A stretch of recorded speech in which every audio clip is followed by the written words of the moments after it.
berjamaah. Mazhab Imam Syafi'i fardu kifayah. Di mazhab Imam Syafi'i fardu. Mesti perhatikan, fardu kifayahnya kita dalam sholat jamaah tidak seperti fardu kifayah mandiin jenazah. Kalau fardu kifayah mandikan jenazah, cukup ada satu orang yang sudah mandiin, gugur kewajiban yang lain. Tapi di sholat Jumat, di sholat jamaah di mazhab Imam Syafi'i, ukurannya itu bukan dengan angka, bukan dengan nomor. Gugur kewajiban yang lain sholat berjamaah ketika tidak dikatakan sedikit. Gimana kau tadi subuh sholat jamaah? Ya Allah, sedikit amat tadi subuh. Berarti yang tidak berjamaah dapat dosa, tapi tidak gugur. Bukan pakai hitungan yang penting ada imam sama makmum kalau sholat jamaah. Ukurannya bukan angka, tapi ukurannya pada umumnya ucapannya sedikit atau enggak. Gimana tadi sholat subuh? Alhamdulillah subuh sekarang banyak. Berarti yang lagi enggak jamaah, enggak kebagian. Tapi dibolehkan dia tidak Jumat ataupun berjamaah dengan udzur-udzurnya. Pertama al-marad. Pertama udzur sholat Jumat atau sholat berjamaah itu dengan sebab sakit. Sakit yang bisa menyebabkan orang lain kena penyakit yang sama atau penyakit menular, atau juga tidak semua sakit, tetapi sakit yang dia tidak diizinkan atau tidak mampu terkena air sehingga wudhunya diganti dengan yang itu namanya sakit berat. Enggak semua sakit. Kenapa Alif nggak sholat Jumat tadi? Ini Ustaz, panok saya ini gatel banget. Nggak bisa karena panok. Kenapa nggak sholat Jumat, nggak jamaah? Ini jerawat saya pecah, berdarah, sakit. Jadi nggak semua sakit. Sakit yang berat, yang bisa menghalangi, atau sakit yang menular. Seperti apa? Sakit menular, yang gampang menular sakit apa? Sakit mata. Sakit hati. Sakit hati. Ada. Bahkan tadi perhatikan anak-anak muda. Bukan makruh lagi, bahkan haram kalau kita berjamaah dengan posisi badan itu wow. Yang sekiranya Anda ada di masjid, orang semasjid itu kebauan. Makanya sering-sering beli minyak wangi Habib Ali. Beneran. Haram antum hadir salat jamaah badan antum bau banget, ngeganggu orang, menghilangkan khusyuk. Berarti kan? Jadi ngilangin khusyuk. Orang bau banget, antum juga ngerasa ya. Begitu antum nyium bau sendiri aja udah pengen muntah. Bagaimana orang? Begitu antum sholat, seisi masjid apalagi pakai AC. Itu namanya mengganggu. Buat orang kayak gitu bukan makruh lagi. Di mazhab kita haram. Uzur buat dia. Dia harus mandi, harus bersih-bersih, pakai sunnah. Minyak wangi. Makanya minyak wangi kemana-mana bawa. Siwak sama apa lagi? Sisir. Itu obat ganteng. Sunnah Rasulullah SAW. Wal maqaru in balla thawb juga menjadi uzur. Boleh dia tidak salat Jumat atau tidak salat berjamaah kalau ada hujan yang sekiranya dengan hujan tersebut kalau kita pergi ke masjid baju kita basah pakai kuyup, basah kuyup. Walau yajid kinan, sedangkan kita itu nggak punya apa namanya jas hujan, kita nggak punya payung, atau punya payung tapi hujannya angin, payung kita gelap lagi, dia angin ke atas, anginnya parah, anginnya kencang, udzur, itu udzur berjamaah ataupun udzur salat Jumat. Kalau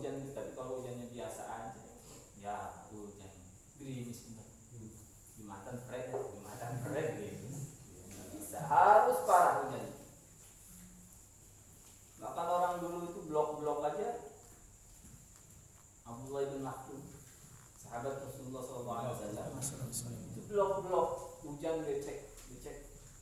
Kalau bahasa kita itu dulu waktu masih tanah, Jakarta masih tanah, becek tetap pasti. Subuh berangkat, begitu di tengah jalan kepleset,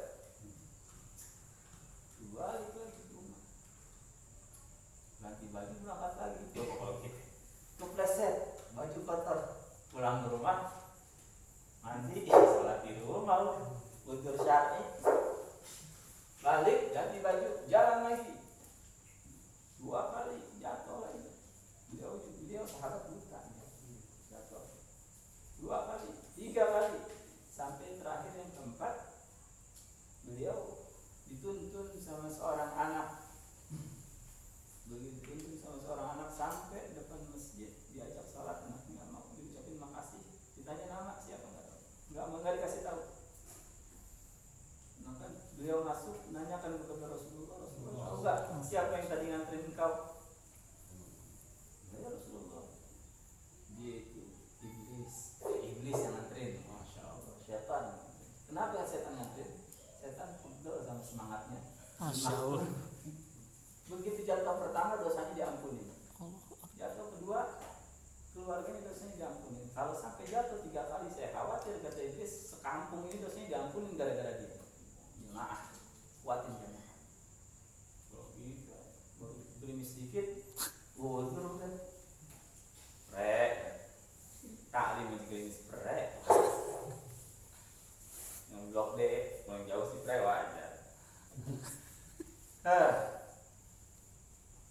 Waba'ad wa syiddatil har, atau juga panas, yang sangat panas, yang kalau antum jalan keluar rumah nggak pakai sendal, jalan antum tuh kayak kancil, loncat-loncatan.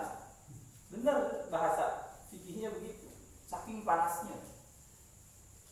Wa syiddatul bard, atau sangat dingin, cuacanya dingin banget. Kita udah jam 12 siang, kayak udah jam 3 pagi, pengennya cepet-cepet nyari matahari, berarti kan dingin banget. Kalau di Indonesia mau panas kayak gimana, mau dingin kayak gimana mah adil Allah. Indonesia mah tengah-tengah, nggak bisa dengan unsur panas ataupun dingin. Ini negeri-negeri lain, tanah-tanah jazirah Arab, Mesir, Yaman, yang panasnya sekali panas benar-benar panas, sekali dingin benar-benar dingin. Kata tuan guru itu, kalau lagi dingin, ya, beliau sama teman-temannya waktu kuliah tuh banyak teman-teman beliau yang nggak mandi sama sekali seminggu karena dingin banget. Kalau mandi keriting kulit. Kalau yang badannya kurus mandi dipaksain, itu dingin banget. Misalkan di Bogor aja kalau lagi dingin kita perek mandi subuh. Kalau lagi dingin Bogor biasa.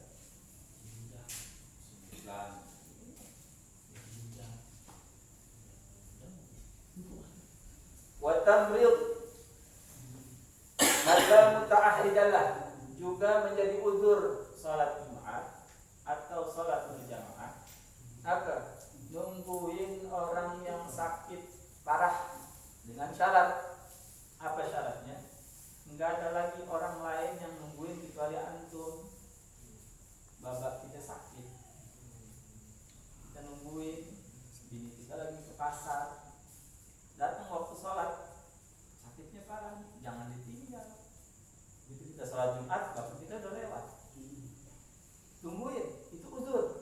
Takut bapak kita mau ke kamar mandi, takut yang sakit mau minta minum, maka itu uzur buat dia sholat Jumat atau jamaah. Itu syarat pertama. Cuma ada dia doang yang nungguin. Yang kedua, yang sakit rito demen ditungguin sama dia. Jangan maksa teman sakit, gue temenin ambil baju Jumatan, padahal temennya ogah banget. Iya bener lah sholat, bapak udah temenin supaya enggak sholat Jumat atau enggak sholat Jumat. Enggak. Syarat yang kedua, yang ditungguinnya demen sama yang nungguin. Iya deh, jadi nungguin yang lain suruh sholat deh. Itu namanya udur buat yang nungguin. Wa israf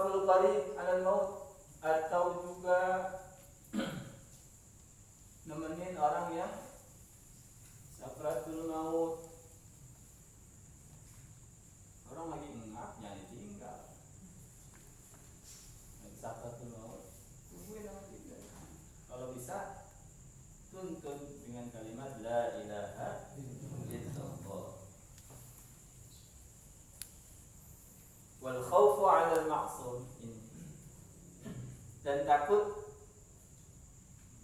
dengan sholat kita. Apabila kita sholat akan adanya kematian. Seperti kalau kita sholat di tengah jalan ada begal. Orang dulu pak masjidnya jauh-jauh, rumahnya di sini, masjidnya di Pulau Kapal. Kita kan jauh, jalan kaki lewat ribuan orang. Tahu ada begal. Nanti kalau ke Cibarusah lewat Serpus, tiba-tiba naik motor aja kita berani pelan gitu. Aku stop dengan ngebut aja karena emang kanan kirinya pohon-pohon serem. Kalau ada begal tengah jalan kita tahu, maka buat dia itu udzur al-maksum di situ. Atau juga seperti kasusnya sekarang ini lagi dibawa fatwa oleh Majelis Ulama Indonesia. Karena zaman sekarang ini lagi ada virus corona COVID-20 kurang 1. Penuh ketakutan orang. Sholat jamaah takut kena virus, kumpul-kumpul takut kena virus. Kenapa? Karena virusnya ini berbahaya. Tidak boleh seorang ulama, tidak boleh seorang ustaz itu mengambil hukum di bab ini. Siapa yang paling pintar di bab penyakit, siapa yang paling pintar di bab kesehatan, dia dokter, dia medis. Nanti nggak cocok kalau nanya sama ustaz. Ustaz saya sakit mata ini, obatnya udah usahakan ke sholawat, ke ludah gitu lah ustaz jawabannya. Bukan babnya nanya sama ustaz kalau itu. Nanya sama medis. Begitupun MUI, beliau kasih fatwa setelah minta saran sama medis. Emang bahayanya apa sih COVID-19? Bahayanya ini. Terus efeknya gimana? Efeknya begini. Maka lahirlah fatwa MUI dengan udzur yang sangat berat. Bisa jadi nanti se-Indonesia kalau tidak dihilangkan virus, bisa jadi kena virus semua. Menghindari, maka keluar fatwa MUI agar sholat Jumat di tempat-tempat yang dikasih lampu merah jangan dikerjain karena virusnya lagi banyak. Fatwa. Dan kita dituntut untuk mengikuti ulil amr. Jangan bawa adat kita. Tentang ilmu jangan bawa adat. Dan itu pun sah. Di madzhab Imam Syafi'i ada udzurnya. Salat Jumat tidak dikerjain akhirnya dipet-pet sholat subuh, tapi berjamaah juga. Ini yang salahnya. Kalau mau nggak sholat Jumat, zuhur jangan pada kumpul sholatnya. Kalau kumpul juga lebih dari 40, mendingan sholat Jumat baca rukunnya doang. Yang salah tuh di situ. Ada satu tempat pabrik yang saya tahu, dia nggak sholat Jumat, tapi ngadain zuhur jamaah. Nah ini yang salah. Kalau mau nggak Jumat boleh, itu udzur, boleh. Tapi jangan pakai kumpul buat sholat zuhur jamaah. Jadi kalau zuhur itu mau berdua, mau bertiga. Kalau rame-rame juga semasjid juga sholat zuhur, ini yang ada. Ya. Sebab saat ini mereka menjadi udzur. Terus bagaimana itu saf yang dipisah-pisah? Kalau keadaan normal kita belajar di fiqhul waktu itu. Kalau keadaan normal itu masuk kepada bab makruh dalam sholat. Yang makruh dalam sholat satu di antaranya saf yang renggang itu makruh. Keadaan normal, ya, bukan darurat, keadaan normal. Kalau keadaan darurat, gini aja nggak usah penyakit. Begitu kita sholat, ada burung kencing di situ atau burung berak basah, pas ke tengah kita sama teman kita, pasti kita ngerenggang, dia juga ngerenggang. Kenapa? Darurat, ada sesuatu. Begitupun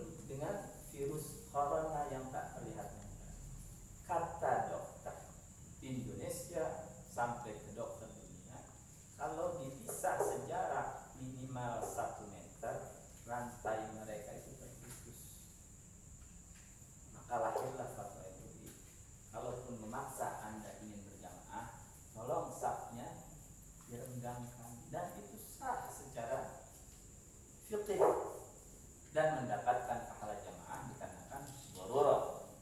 Kalau tidak darurat, dapat pahala jamaah walaupun sah salatnya. Begitu bang, paham bang hadis? Jadi sah salatnya tetap, tapi dengan keadaan darurat berjamaahnya pun insya Allah mendapatkan pahala. Ini takut ada maksud pada yang bisa membuat kematian. Banyak lagi kita pengen sholat, kita tahu ada orang pengen merampok rumah kita, tahu memang, maka disarankan, dianjurkan untuk tidak sholat berjamaah. Kenapa? Itu alal maksum juga sebenarnya, dan banyak sebenarnya. Dan inilah zaman sekarang yang sedang dipakai hadis fikih dan ayat Quran, fas'alu ahla dzikr, bertanyalah kepada ahlinya, in kuntum la ta'lamun, kalau kamu tidak mengetahui tentang ilmunya. Tapi yang paling penting bukan penyakit virus corona. Yang paling penting menjaga iman agar tidak takut kepada selain Allah Subhanahu wa ta'ala. Menjaga diri agar tidak terkena corona wajib dengan ikhtiar, wajib dengan doa, dua-duanya satuin. Setelah itu tawakal, urusan praktis sama mati. Corona mah cuma syariat. Ada orang mati kena DBD, ada orang mati kena ampek, ada orang mati bengek, ada orang mati cuma kepleset kulit pisang mati. Ya, tahun kemarin ada flu burung, asal ada ayam satu sakit 1000 dikubur. Ya. Nah, itu mah syariat. Ya Allah, kenapa sebulan meninggal? Kena DBD. Itu syariat. Kalau ada orang meninggal kena corona, itu syariat. Hakikatnya mah ajalnya sudah habis. Allah kalau udah tentuin takdir tentang ajalnya, nggak bisa dibentur, nggak bisa dimajukan. Kalau ditentuin antum panjang umur sampai umur 70 tahun, sekarang lagi ada corona, tetangga kanan kiri depan belakang kena corona, ini nggak kena. Karena urusan ajal. Yang cacat di kita umat mukmin, kemana-mana jadi takut corona. Bukan takutnya sama Allah. Lagi iseng, saya itu udah 2 minggu lebih, setiap ada berita tentang corona, deret. Kenapa? Merusak iman. Yuwaswisu fi sudurin nas. Dia itu menjadikan diri kita was-was. Salaman, cuci tangan dong. Orang salaman sama guru lagi. Orang kita mau ini, ntar 2 minggu yang akan datang begitu bapaknya pulang, assalamualaikum, pulang kerja biasa anak bintang. Iya. Papa cuci tangan dulu. Coba gimana ceritanya? Papa cuci tangan dulu. Udah begini zaman, saya sholat Allah, baru pengen takbir, di belakang kusuk-kusuk. Geseran sama teman kamu itu 1 meter. Asya. Nggak enak mulai, nggak apa-apa kata dokter nggak apa-apa. Ya Allah, hati kita nangis. Dulu kemana lu waktu lagi sehat nggak ada corona? Lu kagak bilang sini, kapan kata Nabi sini. Giliran kata dokter dia nurut, itu dia yang salah. Giliran kata dokter dia nurut, giliran kata Nabi dia nggak pernah tarik. Sini deketan, ini kata Nabi kita begini. Giliran 1 meter kata dokter, sono. Nurut banget. Kadang nurut orang itu bukan kepada Allah dan Rasulnya, tapi kepada yang lain. Di zaman sekarang, tapi ikhtiar, maksimalkan doa, maksimalkan yang diajarkan sama tuan guru, baca A'udzubillahi tamat 3 kali, Bismillah alladzi la yadurru, yang biasa qul falaq annas, ayat kursi, semuanya baca. Allahumma afini, semua baca. Itu penangkal semua daripada bala yang Allah berikan kepada kita. Semua yang Allah berikan, turunkan adalah ciptaan Allah. Intinya mereka bertasbih kepada Allah. Bisa bertasbih. Mereka bertasbih. Semua corona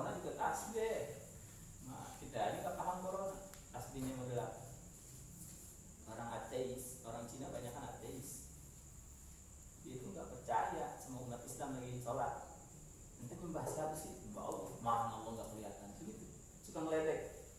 Akhirnya dikasih sama Allah satu makhluk yang nggak kelihatan sama mata. Baru ada nih makhluk yang nggak kelihatan mata.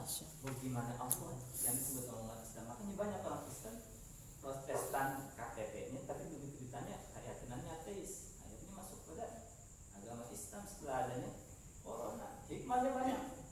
Ini gara-gara ada corona, rumah-rumah itu sekarang lagi bersih. Motor dicuciin, mobil dicuciin, gara-gara corona. Ada hikmahnya juga. Coba kalau nggak ada corona, itu tumpukan baju, cucian, diantepin baik, motor blok, begini. Jadi ada hikmah sebenarnya. Pasti orang Islam jangan takut sama itu. Orang Islam nggak boleh takut sama itu. Orang Islam nggak boleh takut sama itu. Ikhtiar maksimal, doa maksimal, stop. Tinggal tawakal kepada Allah. Tawakal kepada Allah. Insya Allah Allah berikan selamat kepada kita dunia dan akhirat. Amin ya rabbal alamin. Dan juga keluarga kita, sanak famili kita, kerabat kita, orang-orang dekat dengan kita, semua Allah berikan keselamatan di dunia wal akhirah. Amin ya rabbal alamin. Sirrul Fatihah.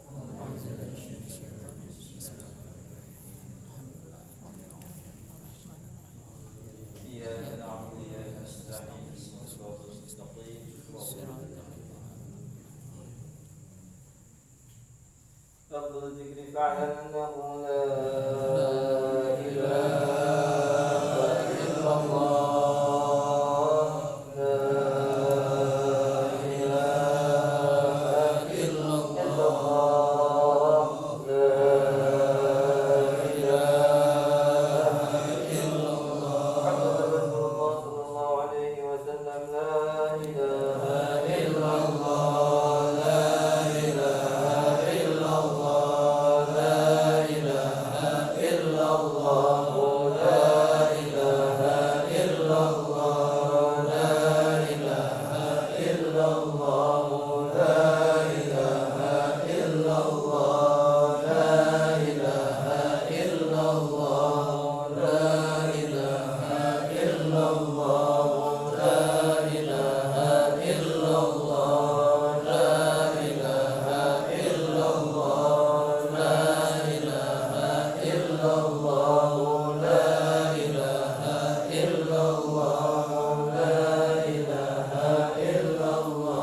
لا إله إلا الله.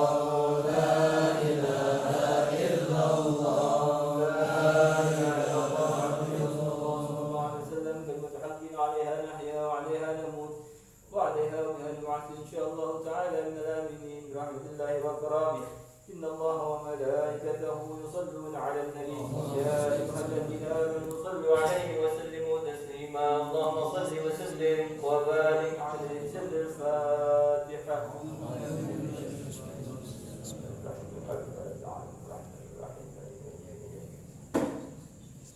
اللهم إنا نسألك فهم النبيين وحفظ المرسلين وزدنا بالعلم وزينا بالحلم وارزقنا بالتقوى وجنبنا بالعافية يا أرحم الراحمين. اللهم اهدنا بهداك واجعلنا ممن يسارع في رضاك ولا تولنا وليا سواك ولا تجعلنا من خالف أمرك وعصاك. حسبنا الله ونعم الوكيل. لا حول ولا قوة إلا بالله العلي العظيم.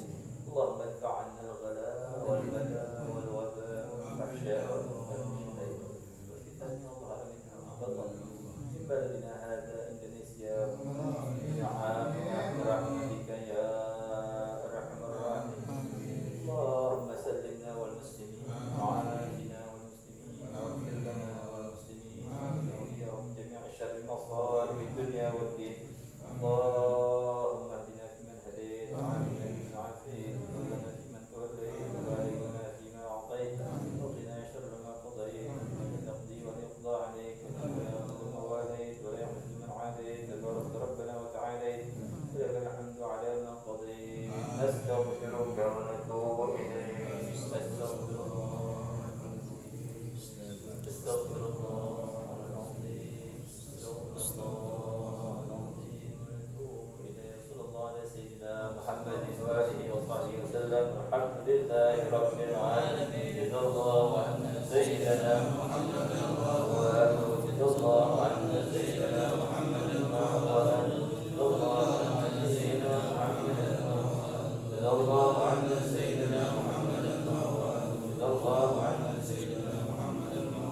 الله على سيدنا محمد الغفار